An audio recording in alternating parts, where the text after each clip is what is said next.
Please take your seats. The program will begin in 5 minutes.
Please take your seats. The program is about to begin.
Please take your seats. Our program will begin now.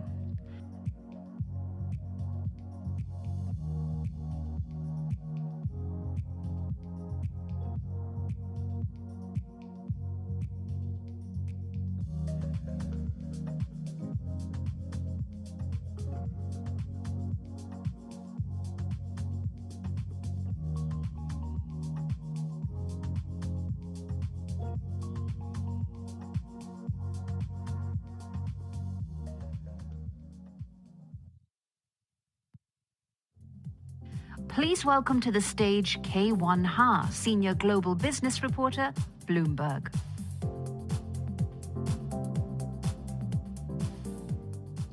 Good afternoon. Welcome back to the Bloomberg CEO Forum at Asean.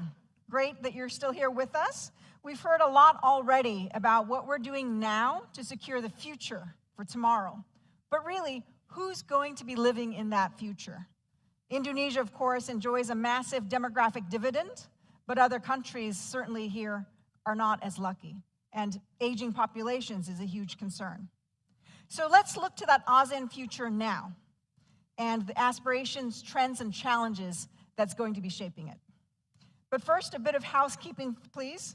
If you're tuning in virtually and you're having problems with audio or visual quality, please try to refresh your browser first. If that doesn't work, there's a chat box on the lower right hand of your screen, and you can use that to get more support. And of course, I want to remind everyone that you all here are so important to the conversations that we're having up here.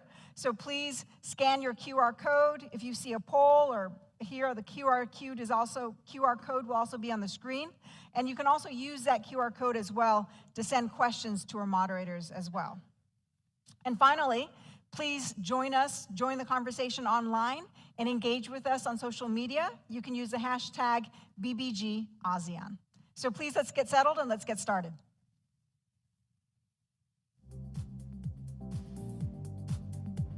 Please welcome to the stage Ahmed Mazhari, President, Microsoft Asia, for a conversation with Bloomberg's Peter Elstrom.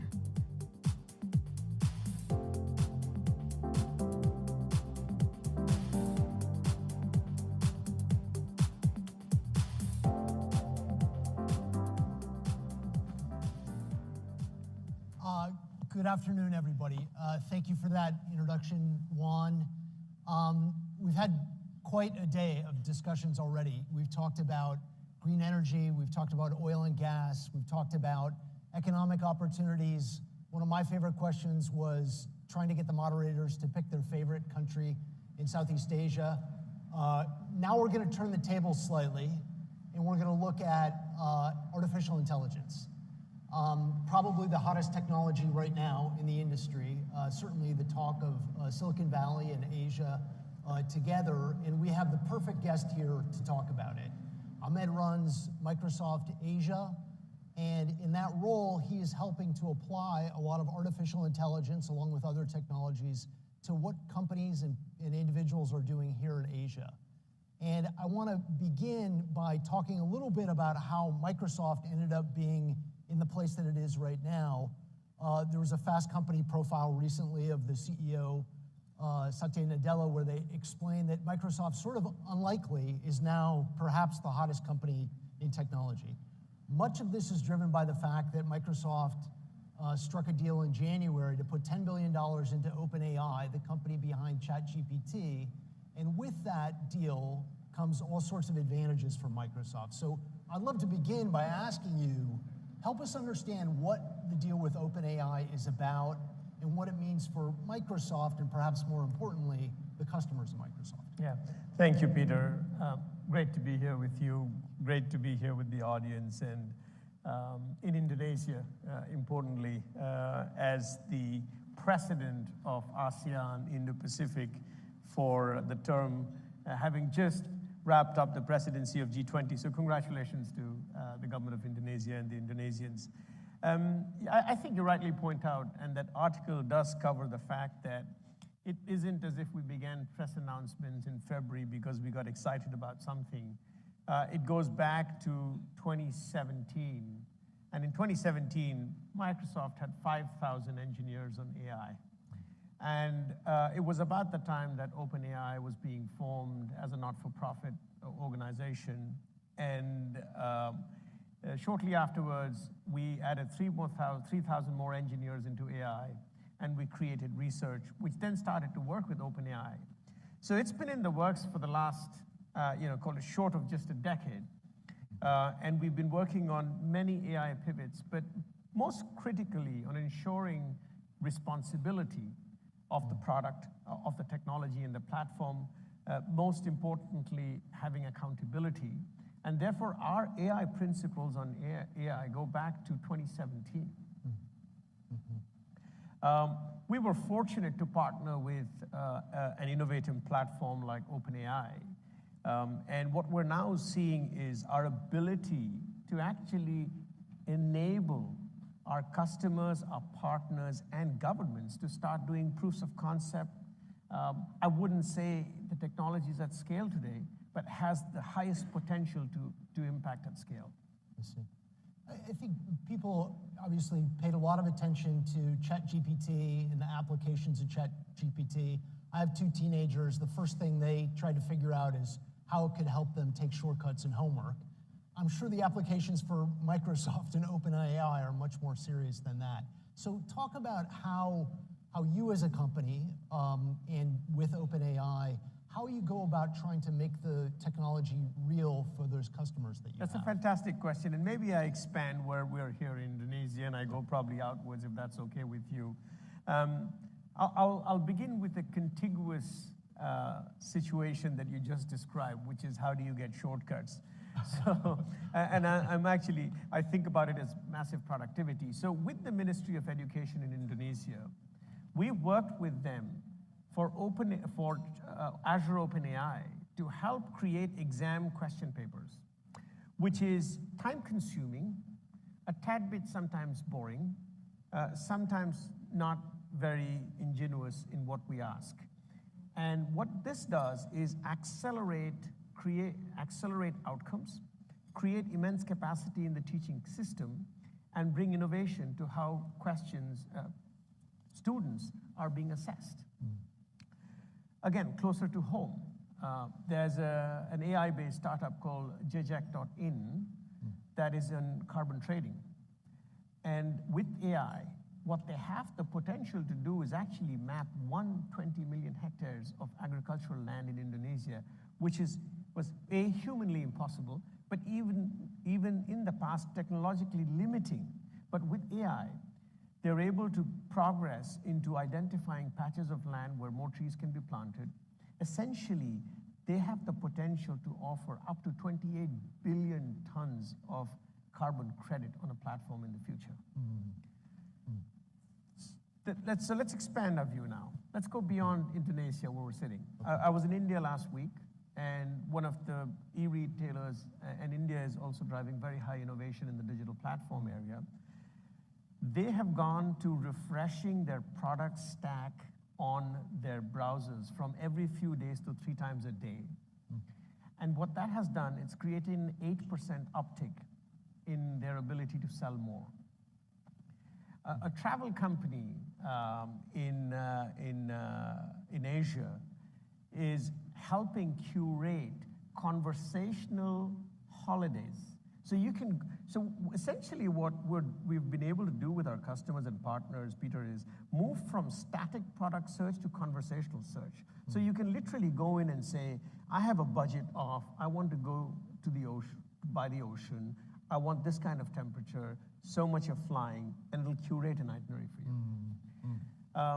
Then again in Asia, with Taiwan University, we've helped create a course on AI for students to learn English. Because we quite realize that when you have not picked up a language when you're a child, you hesitate to learn, you hesitate to talk, you hesitate to speak. This creates a very private environment for you where you can actually communicate with an AI bot on your diction, on your pronunciation, on how you speak in English. And these are just some examples of what have been achieved in the world. Okay. You're touching on a question that I think everybody is wrestling with right now. As we've seen some of the tech waves of the past, the internet, mobile web, many of the innovations happen within tech companies. They happen within a Google or within a Facebook.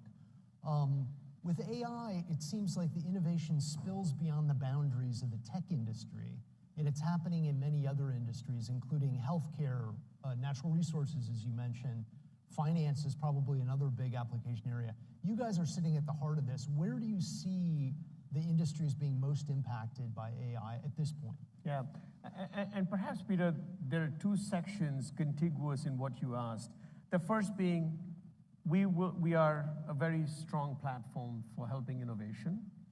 And what AI will enable us do is to actually live our mission of empowering every person and every organization to achieve more, i.e. empowering governments, empowering healthcare institutions, empowering farmers on what to sow, when to sow. And yes, banks. I mean, there's a bank in Europe that has looked at 46 different use cases on wealth management platforms. But I think the other point you were making around how ubiquitous this could get, the intention of platforms like ours and some others that will emerge should be to democratize the use of AI. But then the most fundamental enabler for that will be skilling. I've often, in my discussions with CEOs and government ministers and government bodies, indicated that the barrier or perhaps the headwind that businesses could face from enabling AI is the ability for finding the right people with the right skills. Something that you and I spoke about just before this. And how does that process work? How do you see organizations gaining the skills that they need to be able to take on some of these tasks, assuming that they're not able to compete with Microsoft and Google and competing for the best AI engineers who are out there? Right. Look, it's a great question, and let me start with just myself. Yes, being an executive of the company had a head start about what was going on, so we began to learn, and I began to learn. But I've read like 5 books on AI, right? And I've said very openly, 2 I understand really well, 1 I understand okay, 2 I really don't understand well, because some of it is so deeply technical. So what is the investment that any leader, whether you're a minister, whether you are, whether you're in media, whether you're in business, trying to understand what this technology is about? So self-learning becomes very critical. As a company, we're offering a ton of content, mostly free, for you to log on to Microsoft learning websites and learn from them. We have partnerships with LinkedIn, even in this country, where we're allowing people to take courses on AI. From an application standpoint, the application layer is perhaps somewhat less complex. It's the LLM layer that is more complex, which frankly, people in this room may not have the need to understand as much. Okay. So if you're going to give people, executives, leaders, advice on how to get up to speed on AI, what would be a couple of pointers? I can send a reading list. I'm not suggesting my reading list is comprehensive, but I've read, like I said, 5. I'm on my 6th book now. I've done some training courses on Microsoft. What I've tried to do, Peter, is such that we have the most appropriate view of, and as an executive of Microsoft, most appropriate view of technology. I'm reading both external content and internal content. And that is opening up the aperture. I mean, this morning I was with one of the ministers in the government here, and the question I popped to him was, hey, are you ready to legislate and regulate? And do you understand the technology to be able to legislate and regulate? And can we help you? Okay. You're hitting on exactly the next subject that I wanted to go to. Regulation of AI. I feel like Sam Altman, the head of OpenAI, has been in pretty much every capital city around the globe in recent months saying, yes, we definitely need some regulation. I think the challenge is you have different models of regulation that you're seeing emerge in, say, the EU, where they're looking after consumers. China, where they've already implemented some AI regulations that are very, very strict, and Beijing is going to be in control. The US doesn't seem like it has really taken even the first steps towards regulation. So What role should regulation play, and how do the governments have to interact or not interact to get to that future? Microsoft has been called upon and is deeply engaging with regulators around the world. We feel it's a deep responsibility that we carry as an organization. And we're actually part of a forum jointly with Google, OpenAI, and Anthropic, helping to talk to regulators about the need for appropriate regulation. We have our own principles on AI, which I said earlier was laid out in 2017 and refreshed over the last several years. We are truly in the camp that believes that regulation is appropriate because it starts to then provide the guiding rails of what we can and cannot do. I think what we would like to do is participate more with governments and regulatory bodies. What we can have, and perhaps I'm being a little bit paranoid here, but we can have a fractious regulation across the world, which has the potential to inhibit the speed of innovation. Is it not inevitable, though, that we are going to have fractured regulation, especially you're introducing these technologies at a time of intense geopolitical pressures, particularly between the US and China? For example, the Biden administration has floated the idea that companies like your own won't be able to provide cloud computing services for AI within China. Is it not inevitable that we go down that road? As Microsoft, what we definitely see is that there will be other global platforms at scale that will emerge, and customers will make the choice of picking those that add the most value to them. This is where companies will need to innovate. We do not believe that LLMs will be the moat of the future. The ability for companies, partners, customers, governments to use the application, to use an LLM in real life application is essentially what will create great products for us. Great. We're getting some great questions on the screen, so I want to ask some of those. The first one that I see here is about how does Microsoft view the risk of inherent bias in AI algorithms, and what steps can be taken to mitigate those kinds of risks? Microsoft, and I might remind the group here, started the AI regulation framework, internal regulation framework, as back as 2017. This is much before people even had heard the name LLM or GPT. For that matter, GPT did not exist, which is the platform that has been created. Microsoft has 350 people that's dedicated to regulation. And we have a responsible AI office. We truly believe that responsibility on what you deliver to the market, accountability for what you deliver to the market, risk management of what you deliver to the market will be some of the attributes which will be inherent to our success in the future. Okay. I want to ask a related question about AI and how the models are trained. There's been a fair bit of controversy about the IP rights that are used within some of the AI models. You had a hit song from fake Drake, who essentially stole the music, the melodies from Drake, and was able to introduce a song that became a hit. Sarah Silverman, the American comedian, has filed a lawsuit saying that, by definition, the things that AI models are putting out there are trained on existing art, and then they produce something derivative. Is that the case? How do you wrestle with those IP issues as one of the key players in this area? So Azure OpenAI, by design, is a tenant that is controlled within the enterprise. So let's pick any company. And there are many customers, perhaps here in the audience or listening to me, who are working with Microsoft. What we do is we work with a customer on their data, and that data does not leave the customer tenant, and we do not train on the customer data. This is a commitment that we have in terms of how we have controlled the product boundaries. Our focus is to ensure that enterprise data is mined and has enough insight that they can make enterprises more agile and create more value for them. Okay. I want to ask you a question. We were talking before about where innovation in AI is happening geographically. Indonesia, you mentioned Asia more broadly. I think one of your colleagues said, oh, the most innovation is coming out of Asia. You have a global perspective. Help us understand how is I think, Peter, we're just very proud of being in Asia, suggesting that. There are pockets of innovation across the world. Again, another public, and I can quote this, is with Mercedes, where we're actually interacting.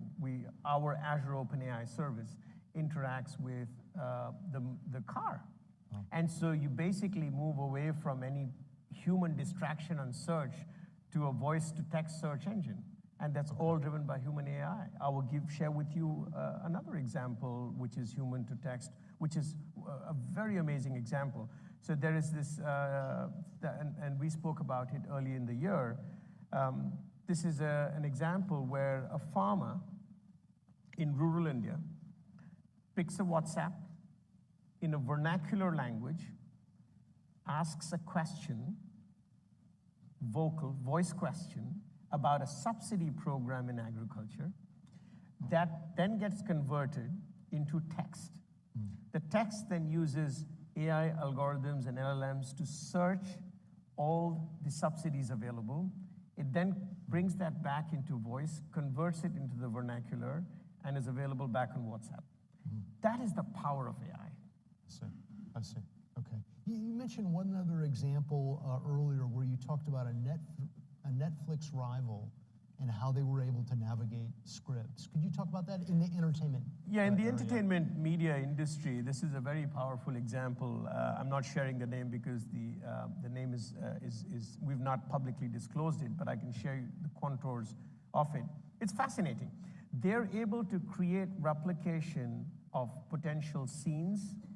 They're able to go through a multiple order of scripts more than they ever got to. So because they're a very strong OTT brand, lots of creative people write scripts for plays and multi-season plays and movies, etc., which frankly, a small fraction of them, they're able to review. Now they can review everything.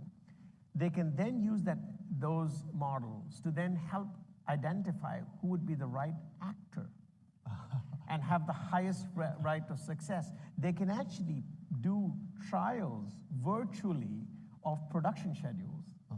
And so if you think about the amount of productivity that can be unleashed and the sharpness with which you pick a script, align a character, and how you produce it.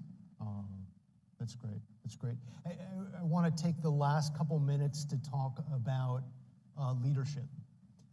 You wrote a quite impassioned post on LinkedIn, I believe, talking about how leadership in the post-pandemic era had shifted the ground a fair bit. Can you talk a little bit about what you've seen navigating first the COVID era, what some of those challenges were, and then some lessons that you have now as we come out of that era? Yeah, so Peter, that's a great question. And I might say certain things which when you go back and read the post, you might realize I may not converge, is because I've been thinking about it more and more. I won't quiz you. But first of all, I joined just before COVID. And I came from a new company into a new industry, into a new geography. And I hadn't planned for getting locked into my apartment. So in many ways, it taught me to be agile. To me, the biggest lesson of COVID taught me is how do you become an agile leader? And when circumstances around you change, how do you repivot? So I had to repivot how I onboarded. I had to repivot how I learned. And then I had to repivot how I engaged with customers. So you think about me as the representative of Microsoft in this region, I could not meet any customer. And the power of human contact, you know how powerful it is. Otherwise, we'd not be having this room full of people. So that was one. The second was around, I think the bar on empathy just moved many notches higher. If you were living in Tokyo and you were in a small apartment, which is normally the case in large cities like Hong Kong or Tokyo, and you live there, how do you find the room for video calls? And then children in another room. And if you have a working couple, and I then began to think about empathy in a very different way. Like if people did not switch their video, it wasn't because they weren't ready for you. It's because circumstances may have been hard for them, right? Then the third aspect of my about reflections on COVID was how do you create culture, right? If you're new, how do you learn culture? And we recruited 40,000 people during COVID. 40,000? 40,000 net.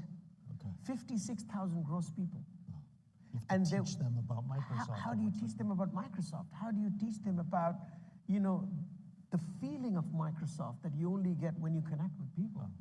So there were many such attributes that as I reflect on COVID has given us a very different perspective around. And now one of the big questions for companies like Microsoft and Bloomberg is, where do you stand on letting people continue to work from home? Obviously, you work at a very sophisticated technology company with every tool for video conferencing that you can possibly imagine. Do you want people back in the office now mostly, or is it okay to work somewhere else? Peter, look, we've been upfront and we've been consistent. We support hybrid work, and we allow for employees and managers to jointly make decisions on what is flexible for them. There are situations where employees have had to come back 5 days of work, 5 days a week, and there are situations where employees are probably coming back less than a day a week. I myself practice that. I go to work as many days as I can because of the fact that I enjoy being around people. And there are days where I just realize, I look at my calendar and I say, I'm just more productive sitting at home. So, and Microsoft has not gone into any mandate. Microsoft believes in people being mature with their leaders to make the right decisions. Okay. Thank you very much for taking the time. This has been a pleasure. Thank you very much. Please, a round of applause. Thank you, Peter. Thank you.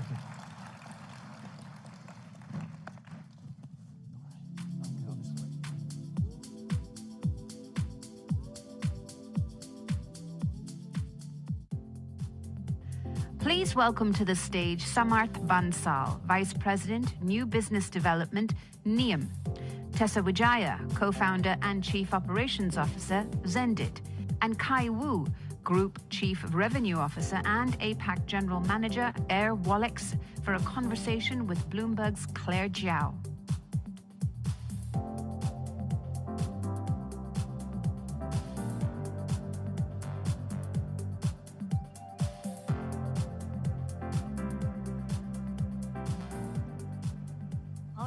Good afternoon, everyone, and thanks for being here. We'll get straight to it. I guess we'll open our panel on regional payments just by looking at the state of play now in ASEAN. Because, during the pandemic, digital payments have really grown in leaps and bounds. So for people who are not in the industry, how much more seamless can it get? Like, what's the vision that you pitch to prospective investors and users? Maybe we'll start with Tessa, of course, our homegrown app from Xendit, born and raised in Indonesia. Yeah, really great question. If we're talking about digital payments in the region, I think actually it's still extremely fragmented. There are many different players, right? Private sector, tech companies like NIAM and Wallex, who play in the consumer space. There are players like Xendit who are playing in more of the B2B space. There are your traditional players like banks who are definitely moving into the digital space in a really rapid pace, as well as actually the central banks. If you look at Southeast Asia, what's a little bit more interesting is that the central bank actually plays a big role in regionalization of payments, right? They're building standardized QR codes across the region. They're trying to build a lot of the switcher networks internally within the markets, right? So I think right now, it's still very fragmented. There's still no clear winner. And actually, when it comes to interoperability, I don't think it's quite there yet. We have quite a few years to go. Maybe just to add to that, right? I think payments is not created equal. At least that's how we see the world. So if you ask me as a consumer in Singapore wanting to do domestic payments, it's absolutely seamless. I don't think any of us here would say that it's not seamless. But I, as a traveler who just landed in Jakarta last evening, wanting to buy a SIM card, having to go and figure out where do I get rupiah to be able to pay across the counter, I'd say it's not seamless, right? So there's a fragment, there's an entire spectrum of how you would think of seamlessness. If you're thinking of it from a domestic consumer perspective, payments have become seamless across Southeast Asia specifically. But on the other end of the spectrum, the moment you get into B2B cross-border complexities, I'd say the friction still exists on when do I get the money, how do I be compliant and do cross-border remittances. There is very limited transparency in how much the recipient will get. And those are the kind of challenges that we at NIAM are trying to solve for, creating the infrastructure that links the payment systems across these regions. Yeah, so I guess also add to the points here. I feel like in ASEAN countries, so different countries they take like a different approach, and there are so many participants in this area because the pain points is so obvious. I would say in the past decade, a lot of the focus is really about the consumer experience. So no matter which country you are traveling to in ASEAN region now, I believe the consumer experience are more or less become better, especially for those domestic residents, right? But for foreign travelers, it can still be quite a pain. And if you look consumer experience like that, when you look at business payments experience, it can be even worse because the interoperability and also the connectivity within the region, across different countries, they still have different standard, different rules of working. And to consolidate so many things isn't really an easy job. It's going to be joint efforts across the ecosystem. So good point there. And the ASEAN Summit is happening across the street now. One of the biggest priority areas for the region is that cross-border interconnectivity and reducing that friction that you guys mentioned. I wonder, Kai, Air Wallets has been expanding not just in Asia, but also US and Europe. How important is that regulatory push in setting that foundation for cross-border payments? Do you see it as a complement to how you operate? And how do you deal with the competition once that regulatory framework is there?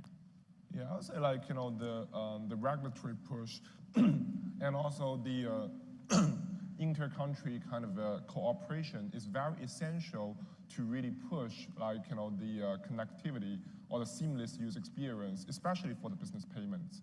Because Air Wallets is laser focused on serving the business, on serving the merchants, no matter it is B2C or B2B merchants.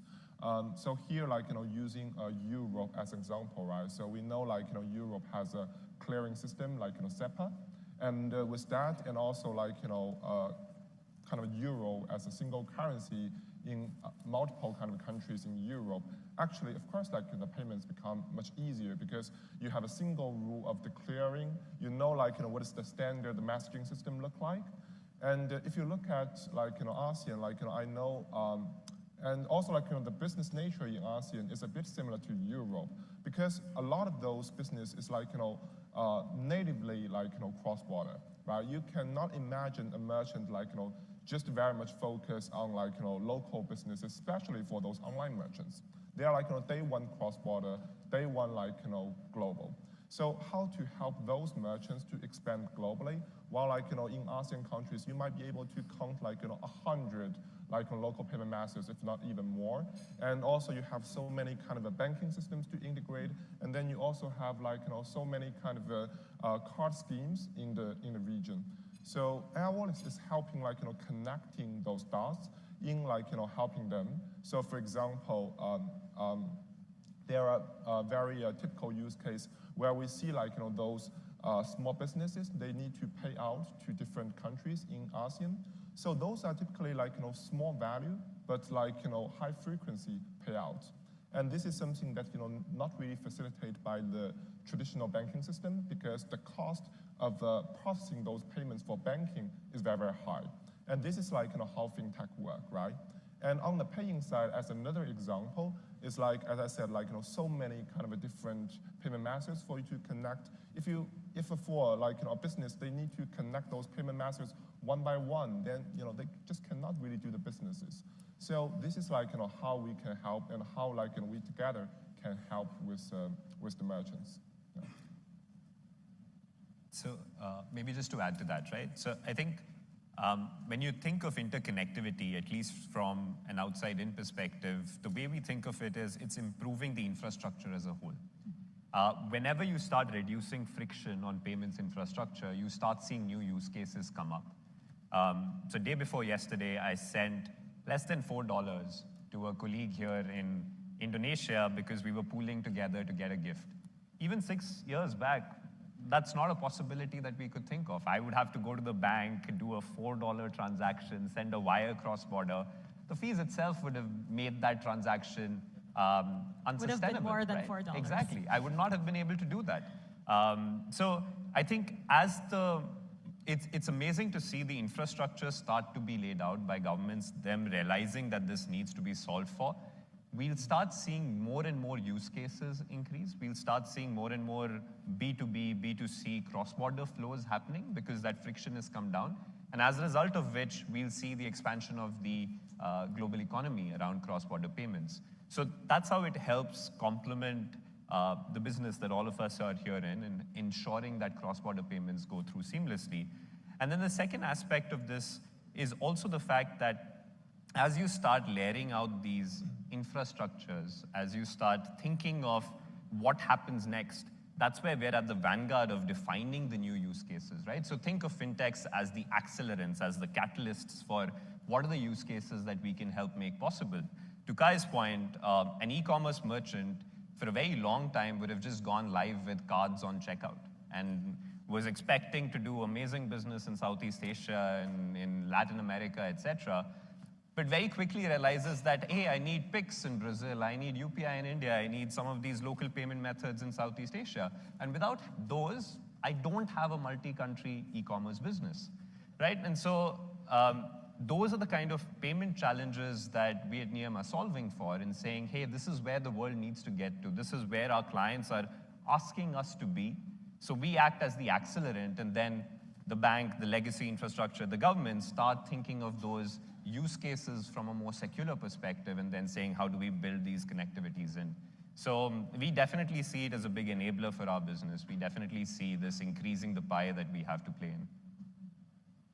Yeah, I think for me, I see this sort of opening up cross-border payments by governments as an accelerant or a catalyst that we can all use so that for me as a consumer, tomorrow, actually, I had a very similar experience when I went to Bangkok. I am Indonesian, true and true. I really wanted to eat some durian. So I went to a durian stall, and I was like, great, cross-border QR code is already available. So I tried to open up every app that I had. I tried to scan this QR code, didn't work. Finally had to actually borrow money from the taxi driver, which is pretty embarrassing, and then find a friend to pay him later. But it kind of just shows, right, that interconnectivity, it can't just be the government. It can't just be some private sector. Payments is extremely complex. There are a lot of layers, a lot of players as well in the ecosystem, and they all have to play ball for things to actually happen so that me, Tessa, if I want a durian, I can just scan the QR code and get the durian and eat it, right? And that is something that will take, I think, a few more years to work on. But I think what the 5 governments, I think right now, right, of Southeast Asia who are committed to building this new infrastructure of QR code, I think is a really fantastic start. Mm-hmm. You mentioned earlier something that I think Southeast Asia has a lot of very similar qualities across markets, but when you go down to the individual countries, they're very, very different. You're now in Indonesia and Philippines looking to expand across Malaysia and a few other countries that I will let you disclose. But how do you bridge those different levels of readiness across MSMEs and even retail users? Yeah, I mean, look, at the end of the day, not all Southeast Asia is the same, right? I think people who are looking from the outside in go, for example, investors will be like, go to Southeast Asia, just fix Southeast Asian payments. It's not quite so easy, right? In Indonesia, I think money in, we've kind of solved that. A lot of people are using QR code now, right? I mean, you can get to Bloomberg. If you're Indonesian, you can scan your QR code, make a payment really easily. If you go somewhere like Philippines, maybe that's less of a payment method, right? But you can go to a pawn shop and make a payment, which to an Indonesian is mind-blowing. So not all of Southeast Asia is the same. And so to be able to get to a point where a merchant can actually accept payments, to get to a point where a Kaya or Samath can make a payment when visiting the Philippines, I think will take a lot more people to work together. And what that means is it's about standardization, right? It's about then opening up for interoperability as well. And it's about not just governments, but private sector also working together. Yeah, and also to Tessa's point, I mean, like, especially when you look the current economy, I mean, the big backdrop is the inflation in kind of a era, right? And we all know, like, all those central bank is like, fighting towards it. And with bear that inflation in mind, actually everything becomes more and more expensive. And it's the same applying to, like, those micro SMEs, especially because they don't really have a lot of bargaining power against their supply chain, against their consumer.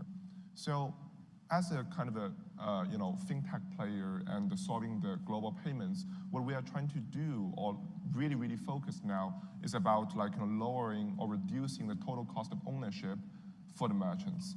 Because, like, in this inflation kind of a era, I would say, like, this becomes even more important, because if for, like, those cross-border payments, you still need to add, like, 3, 4, or 5% of transaction cost, then, it will pass on to the consumer, and then the price become totally unacceptable. Especially, like, if you look at, like, the economy here, a lot of those kind of GDP per capita isn't, like, as high as, like, we can see in Europe or the US. Like, we still very much focus on, like, how can we produce and also then deliver, a very kind of a cost-effective and acceptable goods to our consumers. So I guess, like, this is somewhere that we are also trying to push forward now. And we are thinking this, like, not only on an infrastructure level, but also on a software level. So now we are also trying to building, like, the expense management, the bill pay, and also the invoicing connectivity with, like, NetSuite, Xero, those kind of financial softwares, so that, the total cost ownership of both softwares and infrastructure can be reduced to minimum by the efforts. I think from our perspective, right, I'll take two different points here. I think one is, what are we seeing in Southeast Asia, right? So we serve everyone from e-commerce merchants to FIs in the region. And one of the things that we're very interestingly seeing is that a lot of the traditional legacy FIs, right, and payment service providers are starting to realize the importance of the consumer experience, on importance of speed of cross-border payments or the cost of cross-border payments, and they're willing to work with fintechs and partners like ourselves. So the top 4 banks in Thailand use us for their cross-border retail remittances, right? And we're powering their entire retail proposition to their consumers because they very quickly realize that the legacy infrastructure just does not deliver to the consumer SME expectations there. On the other hand, though, I think it's also very interesting. We have offices across the world. We're fairly large in the US, our headquarters in the SF. If you think of contrasting those two merchant bases or client bases, it's actually phenomenal. In Southeast Asia, payments need to happen in seconds. In the US, if it happens in a day and 2 days, they're like, yeah, that's fine. That works for us, right? Like, so I think it's also a matter of how we've grown up with payments in Southeast Asia and are so used to speed of payments being an important part of our expectation. Whereas in US, maybe those expectations are more geared towards how good is your technology, how seamlessly can I integrate your APIs, what's your cost of total transaction, right? So I think those are two really interesting sides of seeing how the end client or customer expectations changes, not just by region, but also the use case you're solving for. One of the primary concerns when we talk about payments in Southeast Asia has always been safety. How do you make sure payments go by fast, low cost, but are not compromised in terms of risk. And this is a poll we'd like to open to the audience. If you can scan your QR, we wanted to gauge just like the general comfort level of people in terms of like the cybersecurity of Southeast Asian payment systems. And while we're waiting for our audience members to respond, I wanted to ask you, Samart, when you speak to your clients, how do you bridge that trust gap when they raise safety concerns? It's very interesting. So clients obviously trust us with their money. We're doing $25 billion of annualized volume. We don't take that trust lightly. It's a very important privilege for us at NIAM.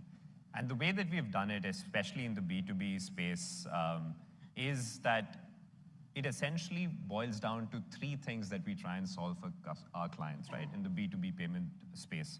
One is consistency and repeatability.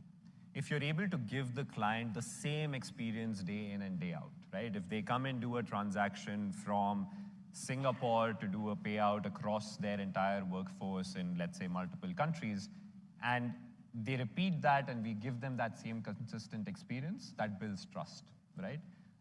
Second is transparency on if a payment does go wrong or if there's a failure in a payment, how much information can you give the B2B merchant or the client on saying what happened wrong on this specific payment and how can you correct it to reinitiate that payment? That also adds trust.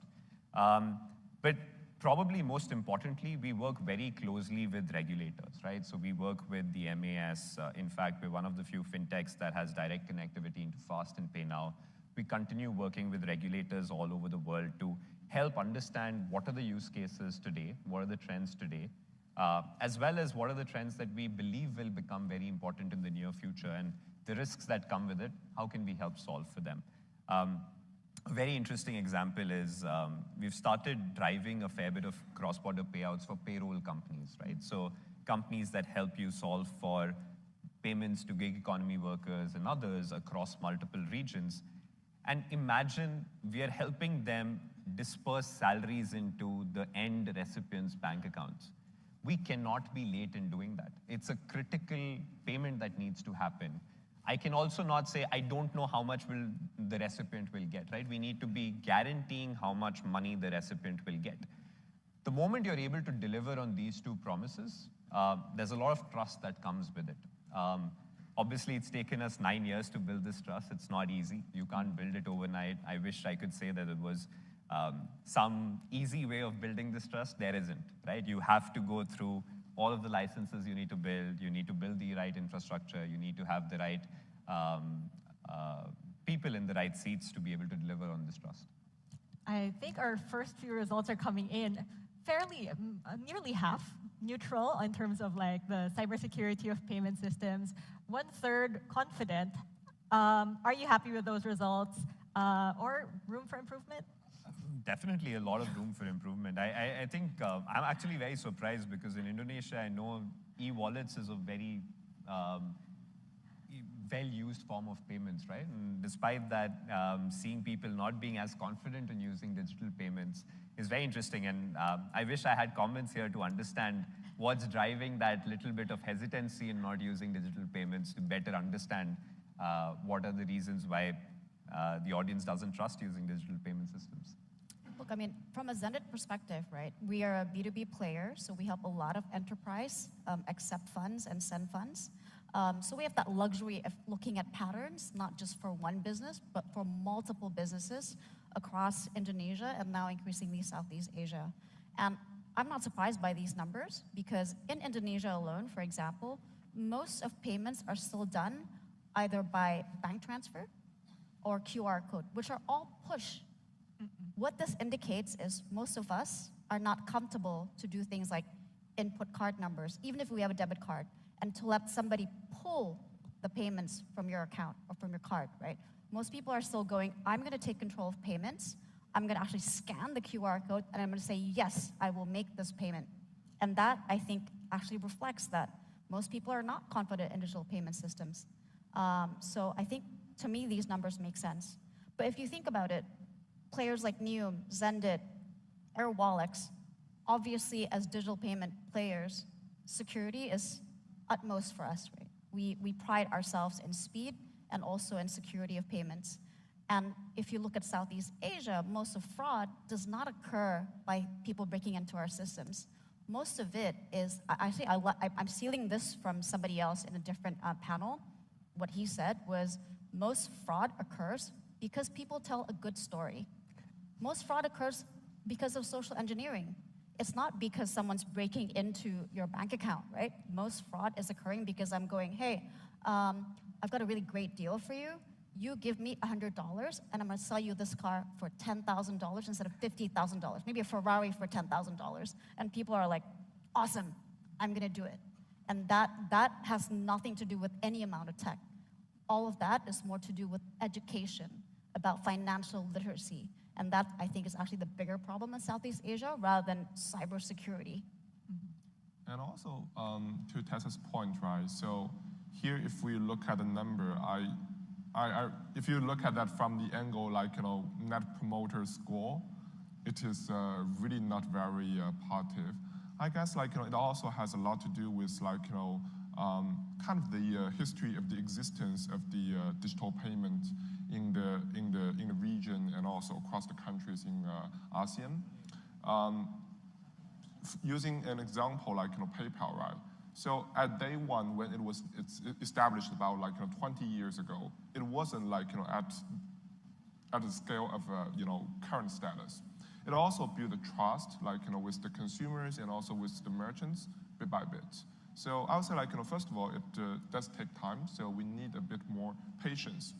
And the second of all is in current environment, I mean, there are a lot of kind of unexpected situations happen, not only just to digital payments, but even to banks.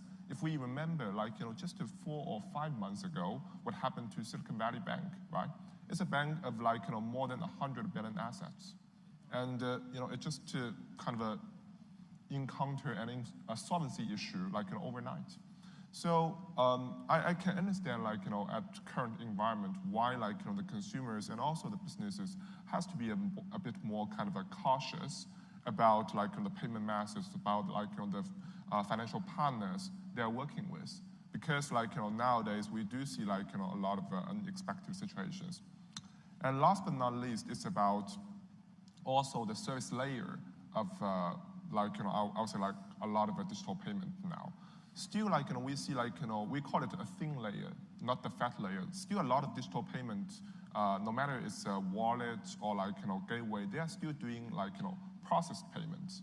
But when it goes to cash management, when it goes to real lending facilities or loan facilities for the merchants, it has done fairly small job here. So it is also about when we further expand our service layer, of course under the regulation to those fat layers, then we can also gain kind of more trust from the users. Looking ahead, we see the tech sector being hit by job cuts, more limited financing, and consolidation among different players. How do you see this affecting your push towards more interconnected cross-border payments in the future? Yeah, maybe I'll start first. I would say, looking ahead to the future, I still think there are going to be 3 themes across the cross-border payment and also the interconnectivity of the payment. So I think the cost is still the rule of the thumb. So, and it is such a pain point now. And I guess we also have plenty of examples for U.S. merchants versus Southeast Asian merchants, where U.S. merchants have more tolerance about the speed, but they actually enjoy much lower cost compared to Southeast Asian merchants. So the cost, I still think it will become one of the driving force for that. No matter for the consolidation of the players or for the new innovation, I guess a lot of things is going to be centered around the total cost of ownership. And the second is really about the security and the reliability. I expect no matter from the regulators or from the partners, we are going to be more and more focused on the reliability of a lot of digital payment players here. And the last kind of driving forces that I can see is really about ecosystem play. So in a current industry or in a current environment, it doesn't make sense for us to build another kind of a PayPal or to build another Ant Financial. more and more we see like, those kind of fintech players in different kind of value chain steps can work together, and also across those banking partners, regulators, local payment masters, card schemes, so that, we build the interconnectivity as a joint effort rather than like, we are just trying to, cover all those upstreams and downstreams. Maybe I'll go next. So I think in this kind of new world, I think it's a really good development for startups to be a little bit more disciplined, right? I recall a year or two back, most startups want to be the super app. We want to do anything and everything ourselves. There's no point in working together. We're just going to take over the world. In this new world where we have to be a bit more conscious about where we put our money, I think it's great because we can focus on the things that we're good at. We can focus on solving actual customer problems, and we can be a lot more disciplined about it. And for everything else, we can then get together with other startups, with other players in the ecosystem, and work together towards the same goal. So I see this as a good development. It will weed out the stronger startups who are actually solving problems that customers are asking us to solve, rather than startups who are just throwing money at trying to get market share without really a clear idea of what exactly do customers want, because they're buying customers, right? So I think overall, it's really healthy.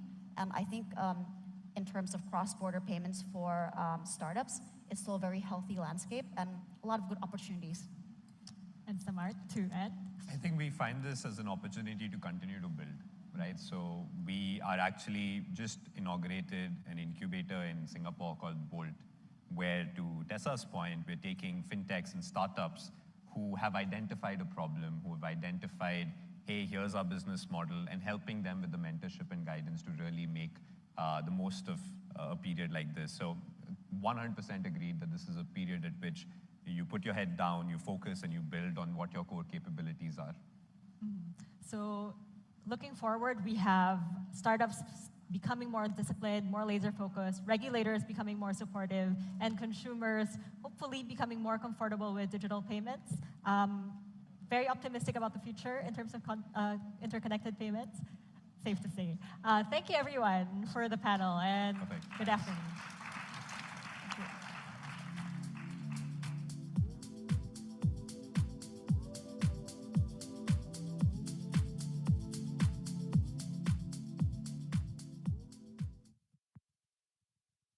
Please welcome to the stage Farouiza Farhan, conservationist, co-founder and chair Yayasan Haka, for a conversation with Bloomberg's Judith Ho.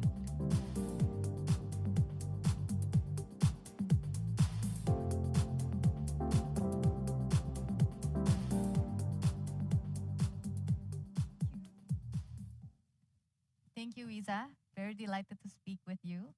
We do have an expression here in Indonesia. We say, tidak kenal maka tidak sayang. If you don't know something, then you don't love it.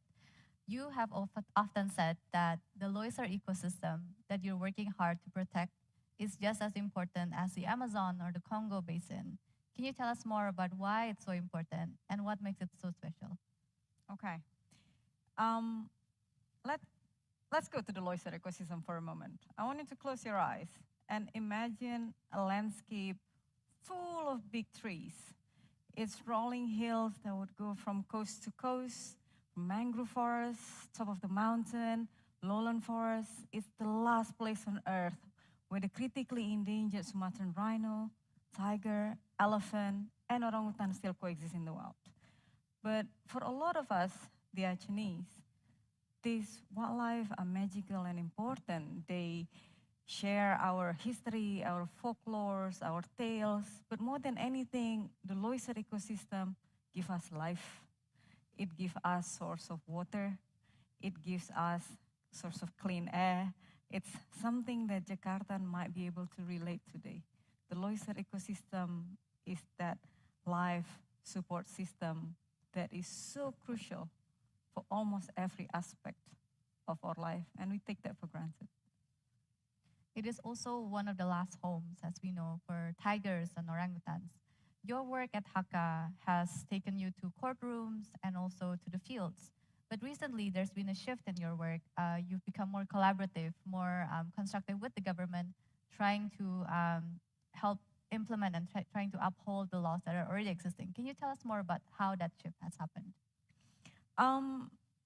Initially, a lot of us in environmental space come into this space because we are not happy about something. We are not happy with the status quo, and we're trying to change it. And initially, we thought the power that we need to change it comes from a space of anger and pushing and advocating and trying to get the law to be enforced, trying to get the government to do something.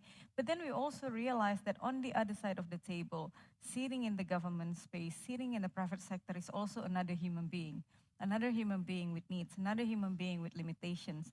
And those human being is someone that we could talk to. Those human beings also might share goals with us. Those human beings share this planet with us.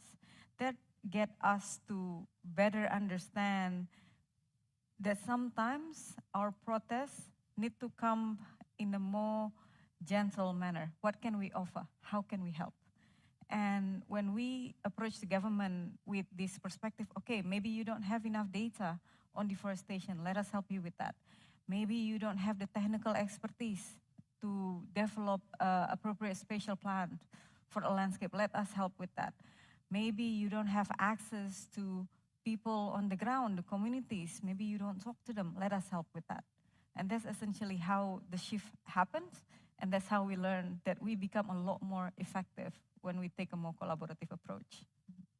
Speaking of having people on the ground, I heard that one of the interesting initiatives at Haka is the women-led ranger groups that you have on the ground in Aceh. But there's also a lot of work behind that. There's a lot of work with the communities, making sure that these women also have the support that they need. Can you tell us more about that?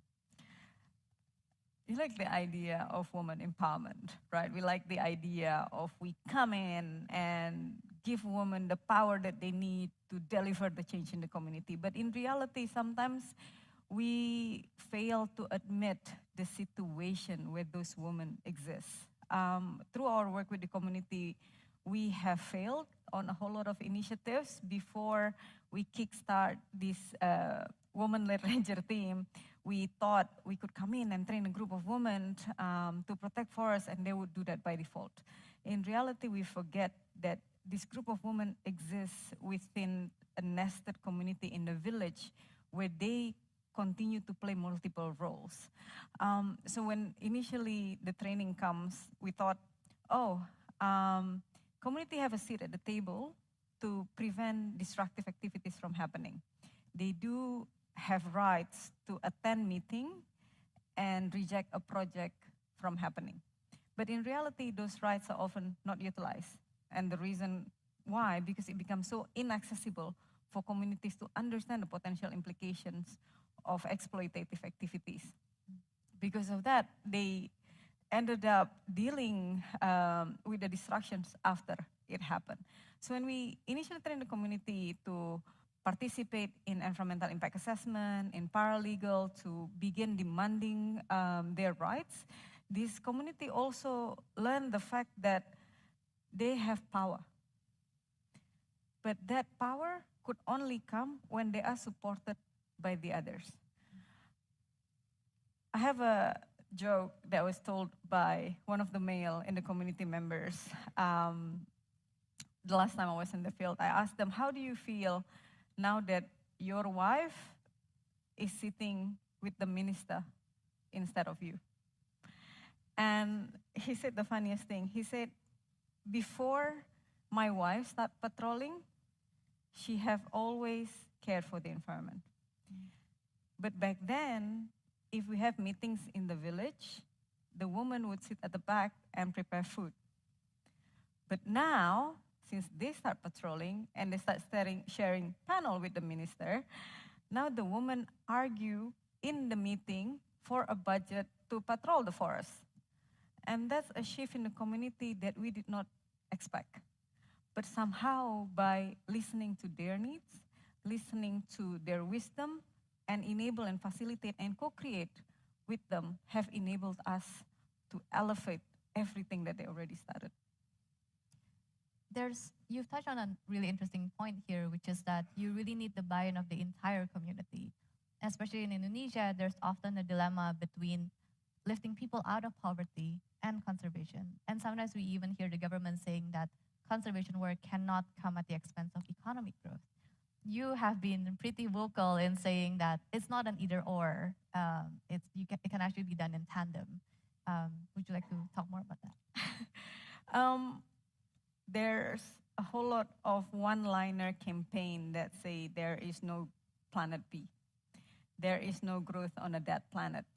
And a whole lot of this one-liner oftentimes is seen as slogans and logos that might not mean anything. But in reality, those one-liners are true, but it's an oversimplification. So conservation and development is not something that has happened in either or perspective. It just happened that so far, the way we do our economic growth, the way we lift people out of poverty has come from a place of exploitation, have come from a place of destruction. So when we see forests, instead of having that ecological understanding of looking at landscape that do ecosystem services, cleans water, cleans air, protects us from disasters, we see forests for the timber.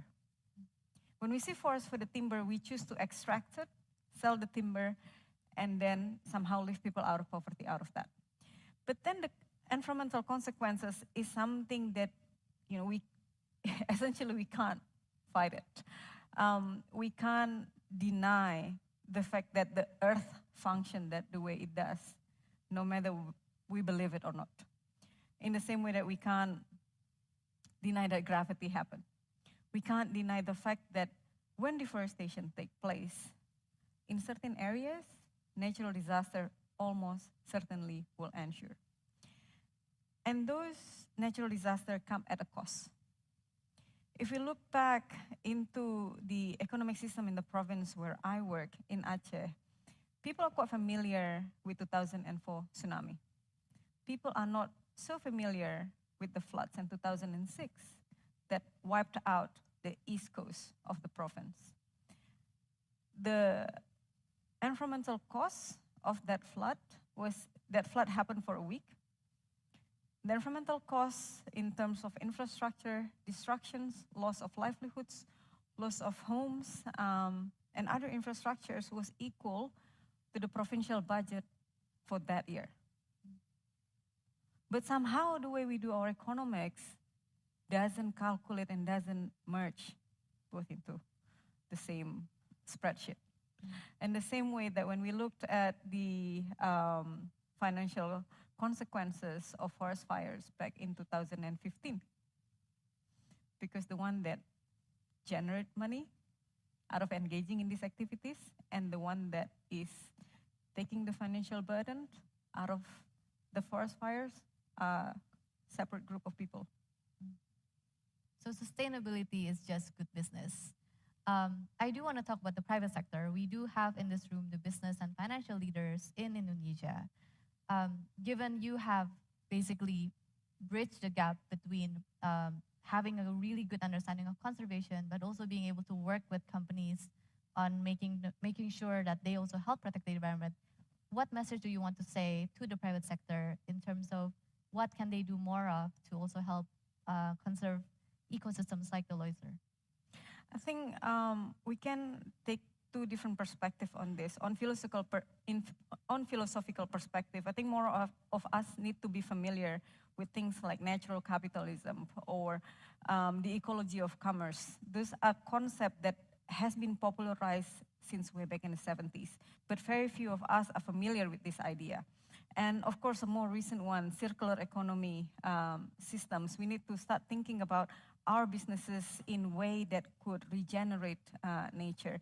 And on a practical sense, I think businesses need to start looking for more and invest more in those regenerative businesses, regenerative agriculture, the businesses that do restore the planet as well as creating profits. And we need to move away from investing from direct exploration activity, those activities that would clearly have direct negative implications for the environment. But then also, in my opinion, that obsession that we have to create multinational unicorn or decacorn, that very high value businesses, wiped out the possibility of innovative, decentralized, small, medium enterprise that could thrive throughout the country, that could regenerate the environment, that could regenerate ecosystems. Of course, for me personally, I would advocate for a single landscape for the Loiser ecosystem, because that's a landscape that is close to my heart. But Indonesia have so many different landscapes across these countries that's very much worth protecting. And it requires all of us to think about the solutions in a more innovative ways. Indonesia is one of the few countries in the world blessed with abundant rainforests. The others are also Brazil and Congo. We know that Indonesia has been trying to get bigger presence in the global stage, especially in trying to promote and take charge of the carbon credits. I'm interested to know what you think about the carbon credit market and how it can also help places like the Loiser ecosystem. I have mixed feelings about it. I think carbon credits provide an opportunity for companies and businesses to invest in activities that could be conserving and restoring ecosystems. But at the same time, carbon credit also pose the risk of greenwashing, of land grabbing, of removing people and communities from their ancestral land. If in the past we remove people from the ancestral land because we want to turn that into a large mine or a large extractive activities, now we're removing people out of the land for the sake of conservation. And I don't think that should be the future that we're looking for, that we're looking at. I do see carbon credit more as a bridge that would take us from this point in time to a future where we looked at conservation not necessarily as something that would bring or reduce the investment value of our economic activities. Thank you.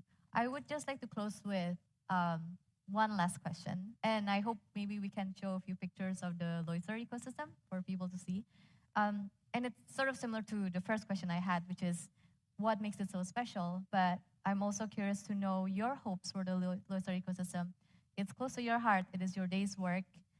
What are your hopes for it in the next 5 to 10 years? What do you want it to look like? When we imagined a future, when we cast our vision for the future, I think all of us wants to imagine a space where people are prosperous, not necessarily continuous growth, but people are prosperous, but nature also thrive. You know, when we looked at developed countries, we don't really see that huge disparities between the poor living in the slums and the rich surrounded in luxuries that completely void of nature. So our relationship and our entanglement with the environment is something that is important and it nourishes us. And when it comes to my personal hope for the Loiser ecosystem is that one day we would be protecting this landscape because it will be a choice that makes sense, that it's no longer a fight, that it's something that we love, but it's also something that we want to protect. That is a great reminder of real wealth and also more long-term view into our future and the future of our children. Thank you, Isa. Thank you.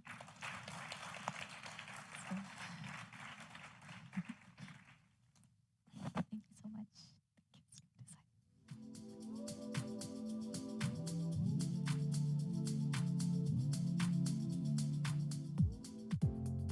Please welcome to the stage Pandu Sjahrir, founding partner, AC Ventures, for a conversation with Bloomberg's K1 Ha.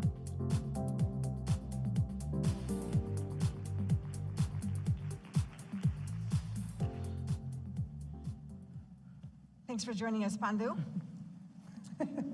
Southeast Asia attracted $10.4 billion in tech startup investments in 2022. Now, that was the third strongest year despite a global slowdown, even as we were recovering from the pandemic. But interestingly, this year, the first half, we recorded a 56% drop year over year when it comes to tech funding for Southeast Asia. You're shaking your head. He's like totally cool about it. Give us some perspective. I mean, you're a seasoned pro. You've made some fantastic winning bets on unicorns like Gojek and Sea Limited. You've seen this, definitely not your first rodeo, as they say. Yeah. Help us put that in perspective. I mean, is this a hard landing or is it something else? Well, first, good afternoon. I know this is right after lunch, so usually, people got to get their things together and to be awake. So my job, we were just chatting beforehand, is to get you guys excited for the rest of the day. So talking about technology, honestly, this is probably one of the more exciting times I've seen. Yeah, in a way, the cost of funding has increased, which essentially mean valuation has decreased in terms of multiple. And what's good about this now, most of the technology companies are now thinking no longer about just growth at all costs, but sustained growth, profitability, right? And it's so interesting, I checked just before this meeting, the three largest tech companies in Southeast Asia, namely Sea, Grab, and Goto, are being valued next year at a price to earnings multiple, see, which is a positive thing, meaning that now it's all about the earnings growth, right? So when you talk about this, I think right now is probably one of the more interesting times to look at. Obviously, we don't know how prolonged will this be winter for tech, but we are seeing some positive signs coming out from the three large tech companies. And we're also seeing in our portfolio very good development where most of the founders are thinking of institutionalizing the business. So that's why I'm super excited talking about it. And one thing for sure, technology now has become an essential part for society. So for us, technology here is to stay. This is akin like investing in Southeast Asia, investing in tech, probably investing in China in 2008, maybe investing in the US in 2000. So there's still many layers to grow. So guys, it's a great time to start looking at technology companies today. So you're seeing a definitely glass still half full. I'm not even seeing half full, I'm getting more full. Why? Because risk is being priced out of the valuation. Some companies in technology is priced at, cash per share. And the business is not being valued at all. So this is really a great time to buy optionality, a lot of these tech companies, especially in the public market. In the private market, we're seeing it in seed, Series A. Now everybody is looking at an EV to revenue multiple, no longer an EV to GMV multiple. Some are even looking, hey, price to earning 2026, 2025 for Series A, Series B startups. So honestly, if this is the first time I've seen it in tech investing, we're going back to 12, 15 years ago, going back to fundamental. That's why I'm excited. That is really something to be excited about. Now, you mentioned a lot of tech companies, the startups are now looking at stabilization. How do you be here for the long term? Talk to us in this period how the priorities have changed, especially for some of these entrepreneurs you're working with, but also for investors as well. So for entrepreneurs, right away, they're looking for product market fit. And a lot of times they said, how fast do I take to become commercialization? Once you hit Series A, people no longer talk about does the product work or not. People just simply say, hey, when will you get your revenue? When do you get your gross profit? Essentially, what we would allow back in 2021, 2022 in Series D, now we ask in Series B, right? The second, actually now investors demand more. What's good about this for all of us, I've made my share of mistakes, 2021, 2022, right? So not everyone is a hero in all their investment. We allow people to get away with a lot of things. Now, we're very focused on governance, number one. We focus a lot on institutional building. So in our company, we say, hey, you build a product, let me help you not just find the customers, let me find you the right people, the right CFO, the right level of CTO, the COO. So we help build the team, and we want to make sure that these companies in 7 years is the right number, to become IPO ready. So you're saying that in some ways, investors like you are now spending even more time with these companies. Yeah, but useful amount of time. Yeah. Honestly, before 2022, 21, we played this dance game, people make presentation, etc. You have to take this because there's other investors want to come in, so you have to be okay with that number. Today I say, hey, we want to be partners, not just capital provider. So if you want us to be partner, this is how we're going to do it. And for us, I mean, the way we sell ourselves, we're one of the very few companies that have taken companies public. Bukalapak, Goto, C, all the others, right? So I said, at least we have a track record. I can tell you how we do things, right? So if you don't want to be partners with us, it's okay. So we want to come in a partnership with the right mindset. And we're okay to reject deals. If it's a hot deal and everybody's chasing, let it be lah. I believe in, if it's meant to be, it's meant to be. Very nice. I want to remind our attendees that please, you can ask a question of Pandu if you scan your QR code that's right there on your badges.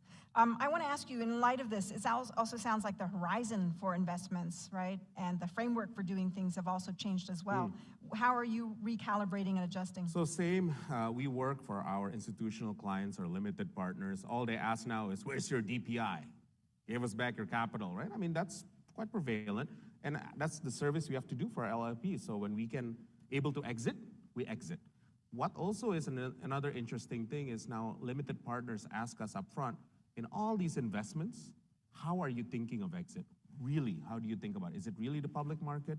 Is it the private market? How big is the private market in absorbing and doing M&As? So we try to do a lot of thinking about it. We in fact have a person dedicated only for that. So essentially an investment banker in our team to help companies either raise or merge. Right now what's happening, for example, in fintech, there's a lot of merger happening. In e-commerce logistic, there's a lot of consolidation happening. In e-commerce, essentially the big four essentially is quite well to do lah. So they're okay, right? The interesting thing is what's happening, and maybe we haven't touched on, is what's happening within the flow of China to Indonesia in terms of tech. That's going to be something very interesting for society in the next 6 to 12 months. We'll talk about that. I mean, what are we seeing? So, for example, in e-commerce, there's a new player in town, which all of you know. If you have a 15-year-old kid or below, use the app very often, right? You scroll every 15 seconds, that particular letter T, right? What's so interesting with this company... TikTok he's talking about. Is that what it is? Okay. Yeah, Case have a daughter. Yeah. Right. But with this, what's interesting about it is that it's essentially almost like a capital flow coming in to this market and essentially changing the way it works. Why? Because now suddenly subsidies increase, price competition increases again. Is it good or not? The jury is out, right? But what's so interesting is not necessarily the e-commerce behind that business, but the social side of things. Is it good or is it bad? Is it positive to society or not? And this is so interesting today. In the US, there's regulation coming out of this company. In India, completely banned. In China, all of it is banned except for education. Here in Indonesia, it's wide open. I don't know why. But imagine if it's in your home country, you cannot be used. Why in Indonesia everything is open? Just question mark, right? So that will also change the way it works here because it does disrupt the competitive balance, right? Because essentially you're doing it, pricing it below market, right? Because you're very profitable in your home country, and here, essentially, you're doing it below market. Again, just food for thought. Interesting. Since you mentioned e-commerce, let me go there for a bit, because obviously we saw this week ASEAN leaders sign the Digital Economic Framework Agreement, right? That's really going to be a boost for e-commerce. When you look at that big picture of digital economy and across the region, who do you think stands as the biggest winner across the region of a framework like that? I think society in general will, because you essentially will be able to deliver or get goods at a very competitive price. You're going to have a market of logistics that has to be local. You're also going to have a market of payment that will also be local. Essentially, one of the things we're doing in ASEAN, I'm part of the ASEAN Business Advisory Council, and my job is to promote QR code. And now QR code is, we're already trialing in Singapore. We're already doing it in Thailand. We're doing it in Malaysia and also in Philippines. Essentially, the idea is to be able to make ASEAN borderless to transact. So for example, all of you coming here, hey, I can pay for my coffee using my phone. So for example, you're from Philippines using GCash, I can use my phone and it can transact using your home currency, which is awesome. If you're from Singapore, you can use whatever, your DBS account, and you can pay it here. And that's super cool, right? Because it essentially opens the entire ASEAN market using trade. We're starting with consumer, but the big idea is to be able to do B2B, right? Not just, and B2C, and using the e-commerce platform to be able to interact with one another. And that's a really good thing. You're essentially opening a market for the Philippines, for example, from 110 million, you have 700 million. For Singapore, 6 million, you have 700 million. And that's a lot of creativity that you can do there. And obviously, I mean, there's been lots of discussions today about QR codes and just that excitement. The question is, how do you get all 10 countries to agree to actually make that work? Or is that even, in your mind, a consideration, getting all 10 countries? Well, I have a wife and a daughter. Sometimes even among the three of us trying to choose what's for lunch, sometimes you have a battle, right? But usually the way we do it, let's take a couple of countries that believe that this is good for the economy and work with them. So for example, with Philippines, now we're working very well. With Malaysia, we're also working very well. Singapore just recently, 17 August 2023, I like that date. We're also now connecting. And then lastly with Thailand. So these 4 countries, and 5 with us working well, hopefully we see all the benefit. The other 5 will also come. Vietnam, hopefully soon, will also join. And after that, inshallah, next year, Laos will introduce. And after Laos, Malaysia, Philippines, right? Yesterday, Philippines was announced as the host for 2026. One of the things we want to push using the ASEAN back hat is to push this legacy project, including the QR code. So one thing for sure, that's not event, it's not just for this week. We're already preparing for next year in Laos. We're already preparing for Malaysia, when Malaysia hosts, and inshallah in 2026, when Philippines hosts. So 3-4 year game plan. Yeah. And do you think if we don't necessarily need all 10 all at once, I mean, what do you think is to get what in your mind would be a successful number of countries on board? I think the countries we mentioned, that I just recently mentioned, adopt and adopt it well. Not just adopt for the sake of adoption, because I don't know if you guys noticed the last 4 days, a lot of this has been driven by the business community. A lot of the business people, the big business group from each of the countries, including the small, medium enterprises that come, we've been the driving forces behind this, right? So hopefully with this, there's a lot of positivity that comes out of it. So I'm actually very optimistic, to be honest, among the 6 nation states I mentioned. With the remaining, obviously we'll be there. They want it, we're here to deliver. That's essentially the message. All right, that sounds good. At least half a majority, or at least more than slightly more than a majority works, right? Yes. We mentioned, I mean, digital payments. I mean, that obviously ties into fintech, and fintech is a huge, area. And certainly in this region, I mean, one of the things that fintech really facilitates is really bringing SMEs, small, medium enterprises, really to the table and really helping them to explode. How transformative do you think fintech will be for SMEs and for small mom and pops? It's one of the necessities for the government, because every year we got to provide 2 million jobs. You know, one of the headache is my headache now. Headache that I think the next 3, 4, 5 years, because we're having an election soon too, right? So we'll probably have a new leadership next year, is that we have 2 million jobs every year that's added, right? And our country today is trying to grow from 5,000 GDP per capita to 10,000 GDP per capita. And also one of the things that we worry the most is also growing inequality, right? So when you talk about fintech and inequality and access to job, how do we tie this together? So idea, okay? Very short term. In very short term, we have to think about easy win. For example, agriculture. How do you think about agriculture to provide the everyday workers? Government will always give help, right, to them. But how do we make sure that they can work for themselves and become an economic force? So fintech can help 2 things. One, to give them capital in a cheap way, not expensive way, right? Number 2, for them to be able to deliver the goods using e-commerce at a higher price. Because today in agri, for example, for these farmers to sell their end product, they may have to go 3 to 6 middlemen. Let's eliminate that middleman. So that's one example. Longer term, the main focus that we as citizens should think, and this not just to Indonesia but ASEAN as a whole, is how do you focus on the development of education? For Indonesia today, the main importance is about STEM, science, technology, engineering, and management, right? And mathematics, right? So how do we increase that? That's a 10-year story for us to increase the output of every citizen in our nation. Really lots of opportunity there. But fun. That's where the excitement comes from. Right. Let's talk a little bit about industries.